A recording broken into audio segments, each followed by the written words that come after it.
பகல்காம் தாக்குதலை அடுத்து ஒவ்வொரு கட்டமாக பல்வேறு உயர்மட்ட பாதுகாப்பு ஆலோசனை கூட்டங்கள் நடைபெற்று வருகின்றன. அதன் தொடர்ச்சியாக பிரதமர் மோடி தலைமையில் பாதுகாப்பு விவகாரங்களுக்கான மத்திய அமைச்சரவை குழு கூட்டம் தொடங்கி நடைபெற்று வருகின்றது.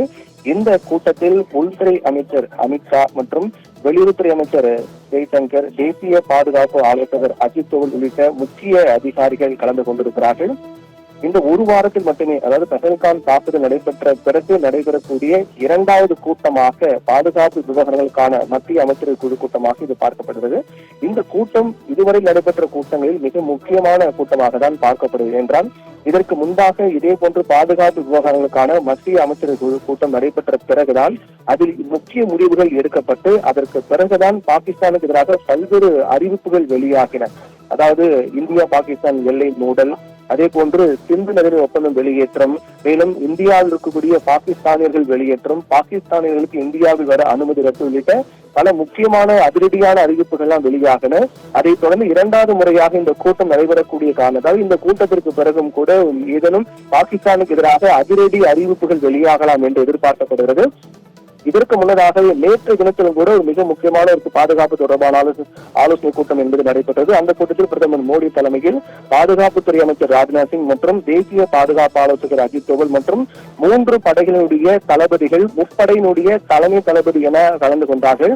அந்த கூட்டத்திலும் சில முக்கியமான முடிவுகள் எல்லாம் எடுக்கப்பட்டதாக சொல்லப்படுகிறது. அந்த கூட்டத்திலும் கூட ராணுவத்திற்கு முழு சுதந்திரம் வழங்கப்படுவதாக பிரதமர் மோடி தெரிவித்திருந்தார். அதாவது நேரம், காலம் எல்லாம் அனைத்தும் நீங்களே தீர்மானித்துக் கொள்ளலாம்.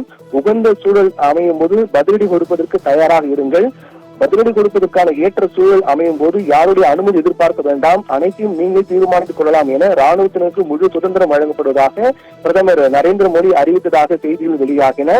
அதைத் தொடர்ந்து நேற்று தினத்தில் மற்றொரு மிக முக்கியமான கூட்டமானது நடைபெற்றது. அந்த கூட்டத்தில் உள்துறை செயலாளர் கோவிந்த் மோகன் தலைமையில் நடைபெற்ற அந்த கூட்டத்தில் பல்வேறு தளபதிகள், அதாவது எல்லை பாதுகாப்பு படை தளபதி, தேசிய பாதுகாப்பு படை தளபதி, சாஸ்திரா சீமா பால் துணை தளபதி, அதே போன்று அசாம் ரைபிள் படையினுடைய தளபதி உள்ளிட்ட பல்வேறு முக்கிய படையினுடைய தளபதிகள் எல்லாம் கலந்து கொண்டார்கள். அந்த கூட்டத்திலும் கூட உள்நாட்டு எல்லை பாதுகாப்பு உள்ளிட்ட பல்வேறு விடயங்கள் பாதுகாப்பு குறித்து விவாதிக்கப்பட்டதாக, பேசப்பட்டதாக சொல்லப்பட்டது.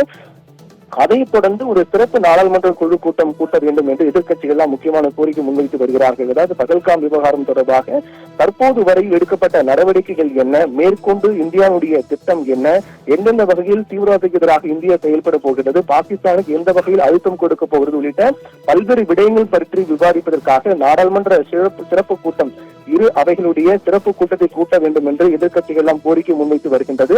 அது தொடர்பாக கூட தற்போது நடைபெற்று வரக்கூடிய இந்த பாதுகாப்பு விவகாரங்களுக்கான மத்திய அமைச்சரவை குழு கூட்டத்தில் முடிவெடுக்கப்படலாம் என்று எதிர்பார்க்கப்படுகிறது.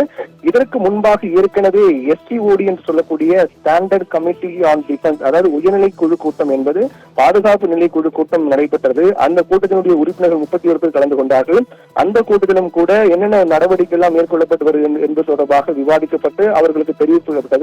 அதற்கு முன்பாக அனைத்து கட்சி கூட்டம் நடைபெற்றது. அந்த கூட்டத்தின் போது எதிர்கட்சிகளுக்கு என்னென்ன விடயங்கள் தற்போது நடைபெற்று வருகிறது என்பது குறித்தும் விவாதித்து அது பற்றி அறிவிப்புகள் எல்லாம் தெரிவிக்கப்பட்டது. இது ஒட்டுமொத்தமாக இந்தியா முழுக்க இந்த விவகாரத்தில் ஒன்றுபட்டு நிற்பதாக எதிர்கட்சிகள் எல்லாம் தெரிவித்தார்கள். அதன் தொடர்ச்சியாக ஒவ்வொரு கூட்டமாக மிக தீவிரமாக நடைபெற்று வருகின்றது.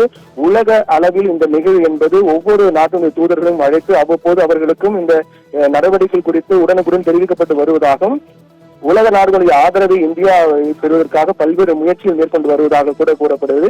இப்படியாக ஒவ்வொரு கட்டமாக நடைபெற்று வரக்கூடிய கூட்டத்தின் தொடர்ச்சியாக தான் பாதுகாப்பு விவகாரங்களுக்கான மத்திய அமைச்சரவை குழு கூட்டம் பிரதமர் மோடி தலைமையில் நடைபெற்று வருகின்றது. இந்த கூட்டத்தில் மிக முக்கியமான முடிவுகள் எடுக்கப்பட்டு தொடர்பான அறிவிப்புகளாக வெளியாகலாம் என்று எதிர்பார்க்கப்படுகிறது. பானு.